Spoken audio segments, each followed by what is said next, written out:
بسم اللہ الرحمن الرحیم۔ السلام علیکم ورحمۃ اللہ وبرکاتہ۔ دعوت و تبلیغ دعوت۔ حضرت لقمان نے اپنے بیٹے کو نصیحت کی، جس کو اللہ تعالیٰ نے ذکر فرمایا، میرے پیارے بیٹے، نماز پڑھا کرو، اچھے کاموں کی نصیحت کیا کرو، برے کاموں سے منع کیا کرو، اور جو مصیبت تم پر آئے اس کو برداشت کیا کرو، بے شک یہ ہمت کے کام ہیں۔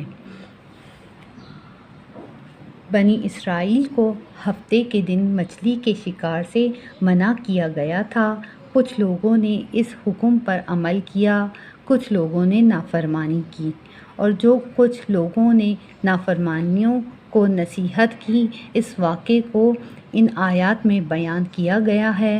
اللہ تعالیٰ کا ارشاد ہے، اور وہ وقت قابل ذکر ہے جب بنی اسرائیل کی ایک جماعت جو کہ نافرمانی نہیں کرتی تھی اور نہ ہی نافرمانی کرنے والوں کو روکتی تھی، اس نے ان لوگوں سے کہا جو نصیحت کیا کرتے تھے کہ تم ایسے لوگوں کو کیوں نصیحت کر رہے ہو جن کو اللہ تعالیٰ ہلاک کرنے والے ہیں یا ان کو سخت سزا دینے والے ہیں۔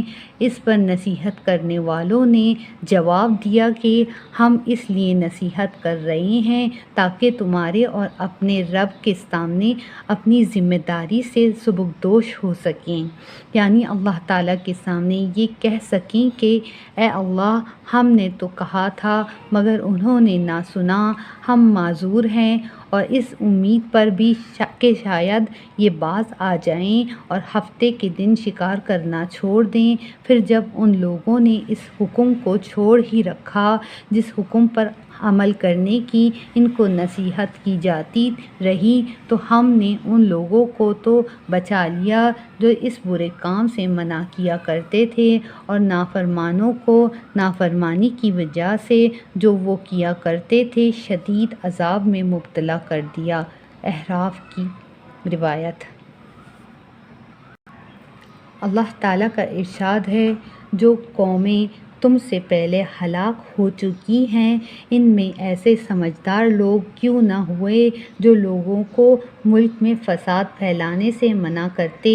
البتہ چند آدمی ایسے تھے جو فساد سے روکتے تھے، جنہیں ہم نے عذاب سے بچا لیا تھا، یعنی پچھلی امتوں کی ہلاکت کے جو قصے مذکور ہوئے ہیں۔ اس کی وجہ یہ ہوئی کہ ان میں سے ایسے سمجھدار لوگ نہ تھے جو ان کو امر بالمعروف اور نہی عن المنکر کرتے۔ چند لوگ یہ کام کرتے رہے تو وہ عذاب سے بچا لیے گئے، اور جو نافرمان تھے وہ جس ناز و نعمت میں تھے اس کے پیچھے پڑے رہے، اور وہ جراحم کے عادی ہو چکے تھے۔ اور آپ کے رب کی یہ شان نہیں کہ وہ ان بستیوں کو جن کے رہنے والے اپنی اور دوسروں کی اصلاح میں لگے ہو، ناحق بلا وجہ تباہ و برباد کر دیں۔ اللہ تعالیٰ کا ارشاد ہے، زمانے کی قسم، بے شک انسان بڑے خسارے میں ہے، مگر وہ لوگ جو ایمان لائے اور نیک اعمال کے پابند رہے، اور ایک دوسرے کو حق پر قائم رہنے اور ایک دوسرے کو اعمال کی پابندی کی تاکید کرتے رہے، یہ لوگ البتہ پورے کامیاب ہیں۔ اثر فائدہ: اس صورت نے مسلمانوں کو ایک بڑی ہدایت یہ دی کہ ان کا صرف اپنے عمل کو قرآن و سنت کے تابع کر لینا جتنا اہم اور ضروری ہے، اتنا ہی اہم یہ ہے کہ دوسرے مسلمانوں کو بھی ایمان اور عمل صالح کی طرف بلانے کی مقدور بھر کوشش کریں، ورنہ صرف اپنا عمل نجات کے لیے کافی نہ ہوگا۔ خصوصاً اپنے اہل و عیال اور احباب و متعلقین کے اعمال صالحہ سے غفلت برتنا، اپنی نجات کا راستہ بند کرنا، اگرچہ خود وہ کیسے ہی اعمال صالح کی پابند ہوں۔ اسی لیے قرآن و حدیث میں ہر مسلمان پر اپنی اپنی مقدرت کے مطابق امر بالمعروف اور نہی عن المنکر فرض کیا گیا ہے۔ اس معاملے میں عام مسلمان بلکہ بہت سے خواص تک غفلت میں مبتلا ہیں۔ اللہ تعالی ہم سب کو اس آیات کی ہدایت پر عمل کرنے کی توفیق نصیب فرمائے، آمین۔